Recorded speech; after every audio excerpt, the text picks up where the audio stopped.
All right, I'm Michael Jones. This is the Rayden Chronicles. It's basically my vlog or little diary or whatever for the day, whatever I'm feeling in the 15 minutes I come up here and talk. Sometimes I just ride. Sometimes I'm on the way somewhere. Right now I'm just riding. It's also like a little therapy session for myself, and I just kind of invite the world to watch. I don't know what that's about, but hey, if you're interested, hang around. Probably hear some interesting shit. If you're not, that's cool. I don't know. I don't get like money or anything or tapped on the shoulder when you watch or don't watch.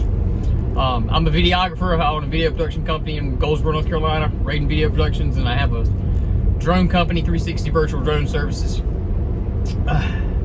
Although drone companies, I don't know what's going on. I mean, I know what's going on with drone companies. You got to have a super small niche, like, you know, finding deer or some stuff. Like I saw, you know, pretty expensive drones up there at the Dixie Deer Classic. Or, well, I don't know if there is an or anymore. Used to, you had real estate photography, real estate video. You know, I don't know, different things like that. And now, so the deal is, if you fly your drone and you use it for any marketing business, you know, for your business or you can gain any money or anything, you're supposed to have a license. I, of course, went the right way, got the license and everything, and, you know, me and a percentage of other drone pilots and the rest of the world just said, screw the law, I'm not going to do it. And I'm going to fly it myself. And the law was like, you better not. And they were like, what are you going to do if we do? And the law was like, well, we're going to tell you again, don't do it. But we're not going to do anything.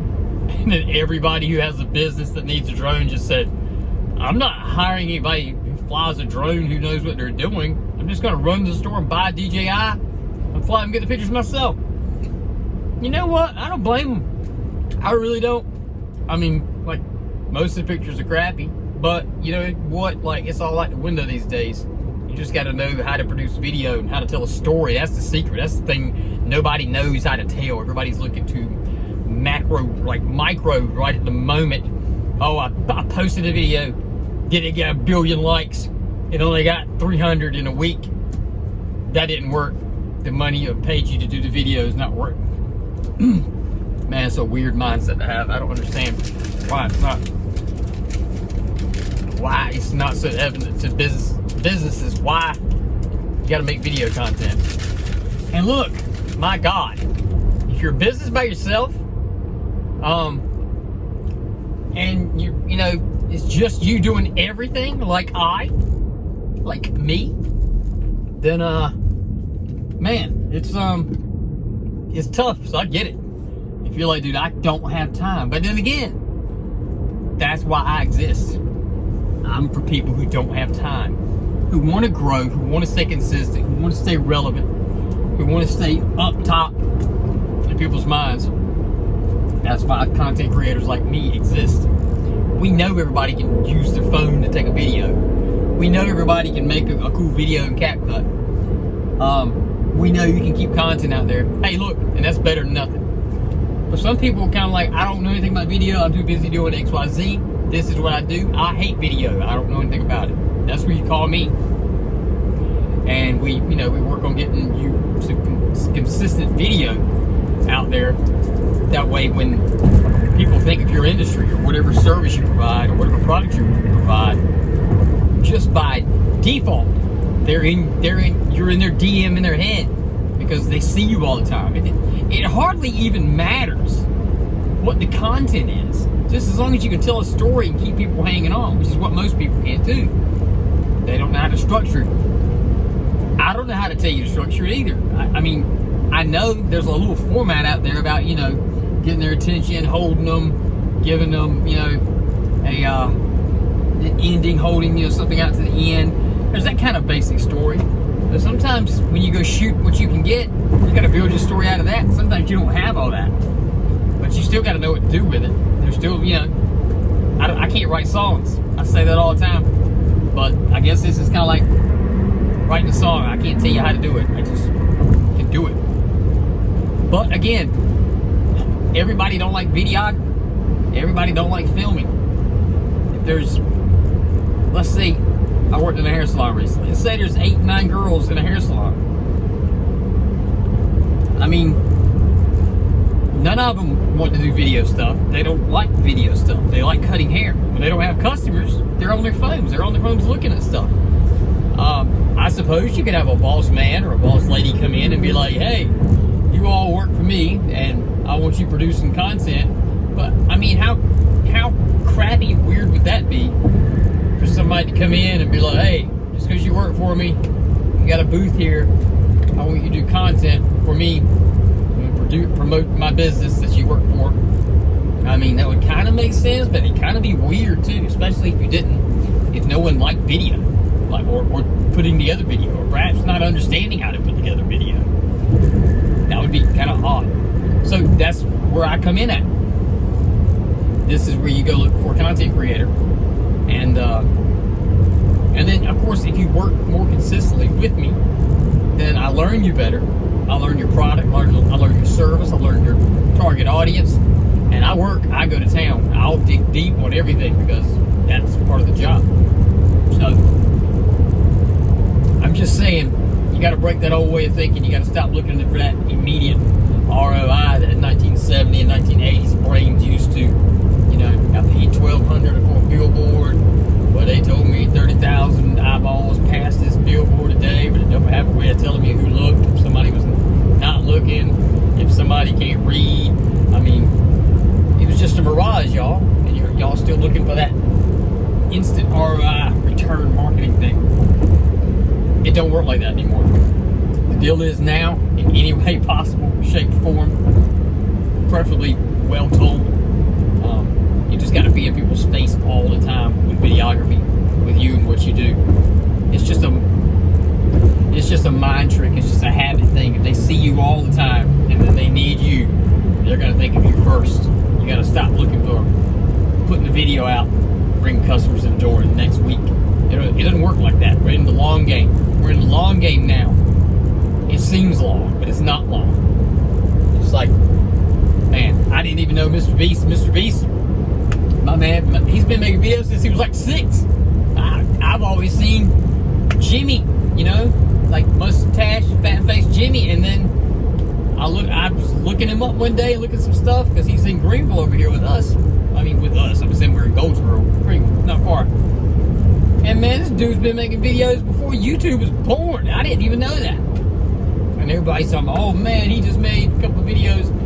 Man, homeboy has been working for a long time. He's been producing videos like every day. No wonder he's got it. No wonder he's got the click. No wonder he's got what it takes to figure out how to keep you hooked. That's crazy stuff. But you can go back and watch every one of his videos. You can go back from day one with Mr. Beast and sit with him and watch all of his videos. Even he says it sucks. He's like, man, all of my videos are terrible. I'm not even sure if all of them are still out there, but there's definitely some still out there. And he's just like a kid. I was like, dang, that's not Mr. Beast. That's Mr. Slim Jim. He is a small Mr. Beast.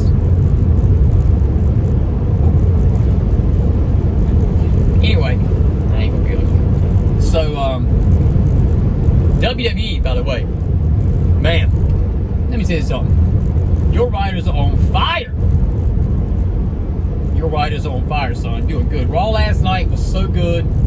I had a bad headache and pretty much was planning to sleep through the show. Your show Raw was so good last night, I couldn't sleep through the show. Your Raw woke me up out of my sleepiness to watch, and I couldn't take my eyes off the Punk and Seth Rollins match. And the ending was great, and I knew something was coming with the Paul Heyman. I can't wait to see what y'all do there. But y'all cooking. I'm spitting all over my steering wheel. That's how much you're cooking. When I get excited about places cooking, I spit a lot. So, but WWE, y'all did a good job. Good job. That sounded like Hancock, didn't it? Good job. For you Hancock fans out there. Man, had a rough day today. Whole trust deal I'm going through. Just because I talk about trust and perception a lot. man, I got some messed up trust issues. I've had like a few people done me pretty wrong a lot, so I'm like sensitive to that stuff. And then if anything happens, and it feels like you go back to day one. So today I had to go out of town, and of course your mind, when it's on sensitive, it's like a high alert. So you see everything, and you'll bend it all in your perception, even if you kind of know logically, like, man, that probably ain't gonna happen. But you know,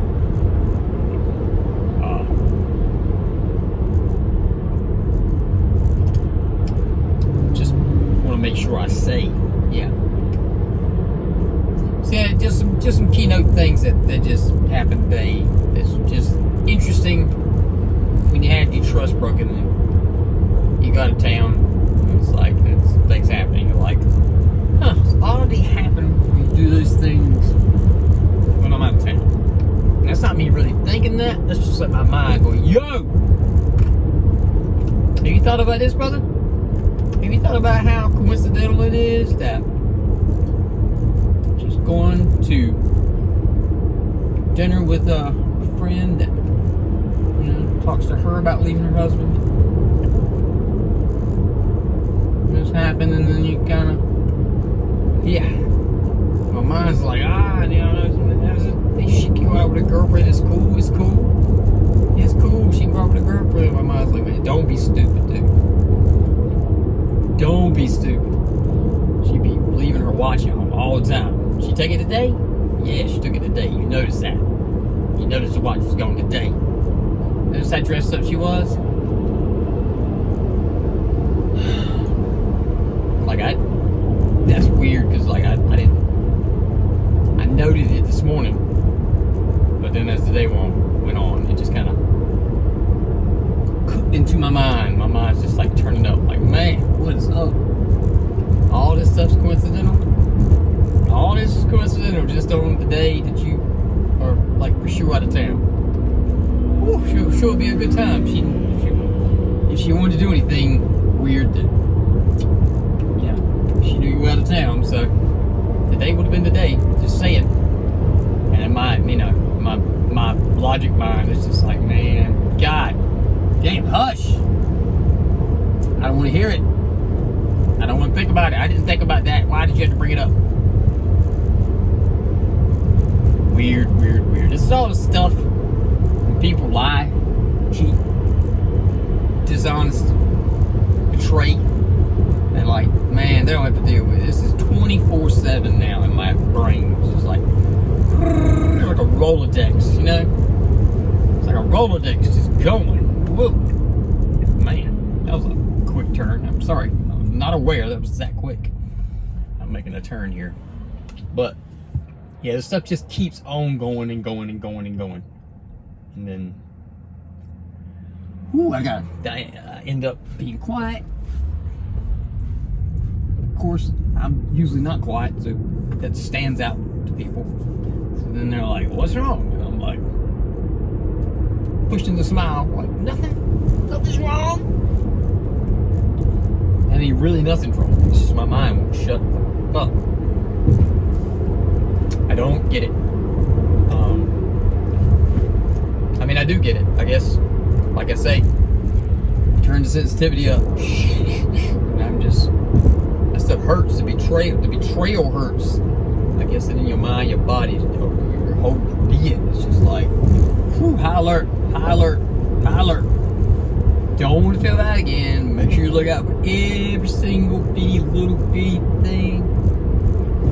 Man, I don't want to answer questions. Because again, I know it's like the most worst thing to do. Whew, but it's hard not to do when you're in that person's shoes. Hey, what is this kid doing? He's just walking down the median of the... You alright, buddy? Yeah, my mind will hush. So it's just like clicking, asking questions. But I don't know. I guess we're human, you know. I'll either get through it or I won't. I don't know. I don't know what's going on. I know I got to make some changes, like to myself, and do some things differently. I know that for all my in the now moment. But yeah, I gotta make some changes in myself, about myself, about my life, that I mean are gonna be necessary regardless of how hard they are. Yeah, it's almost like a necessary thing, and it's weird that, like, oh, you don't feel it, but you know this is how it's gotta go. But and it's tough, man. When you don't feel confident, it's tough to act confident. It's really tough to act confident. And then, like, you know, alpha males, you always want to, you know, be the alpha male, and act like it ain't bothering you. And really, from the relationship stance, that's what they need to see anyway. They need to see that. That's why we try to be the alpha male. So it looks like it doesn't bother us. So they don't want to see you whipping over. That's a weird thing, you know. It's like we've been together for 10 years, and then we get married, and then within like a year or so after we're married, it's like a crack in the trust. It's like, damn, should we, you know, make a mistake? Get married? I don't know. Is that what she really wanted?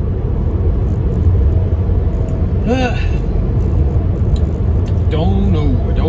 I hope, like I say, she's still my ride or die in game. I just hope I'm not being made a fool out of, and I'm hoping I can get through this time here and withstand all the stuff, and I'm hoping she can withstand all the stuff, questions, me acting the way I do, and it's just me trying to not do certain things that are just almost impossible not to do. So I'm just trying to go cold. I don't want to go cold and get stuck in cold. I don't want to have to go cold so much where I'm probably like, you know what? Perhaps you should just stay in cold and just, this is a pretty comfortable place, and I get hurt. But I guess my dad, he was so caring. I like caring for people. I like knowing, you know, man, I want to know, shoot, something else happens to me health-wise that I'm, you know, have somebody with me, man. Dying alone, that'd be terrible, man. That'd be terrible. I always think about Scott Hall dying from the NWO. They clicked, you know, Kevin Nash, Scott Hall, and Triple H, Shawn Michaels, and y'all, you know, I think Sean Waltman, y'all got to be around him, or I think a couple of them maybe video conferencing, but like, man, that dude didn't have anybody. I mean, I think he might have had some family, but just that he had friends like that. And I know I got friends too, but man, it's the comfort of having that girl, in my case, you know, the girl that will be there with you for anything, you know, to the end both ways.